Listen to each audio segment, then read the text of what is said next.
প্ৰবীণ সাংবাদিক ধীৰেন্দ্ৰনাথ চক্ৰৱৰ্তীৰ দেহাৱসান ৭:৩৫ শেষ নিষ্ঠা ত্যাগ কৰে তেওঁ ৯৭ বছৰ বয়সত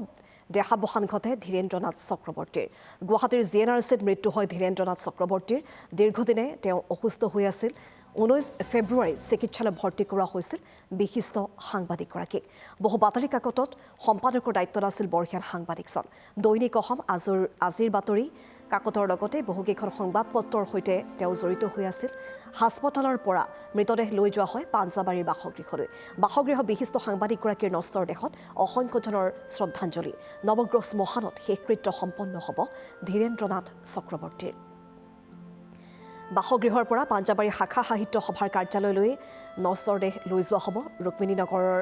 জ্যেষ্ঠ নাগৰিক সন্মিলনৰ কাৰ্যালয়তো নষ্টৰ দেশত শ্ৰদ্ধাঞ্জলিৰ ব্যৱস্থা কৰা হয়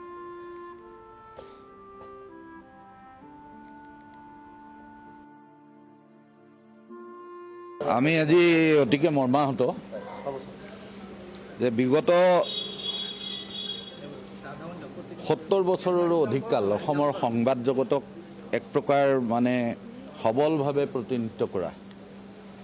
অসম ট্ৰিবিউন গ্ৰুপৰ পৰা আজিৰ বাতৰিলৈ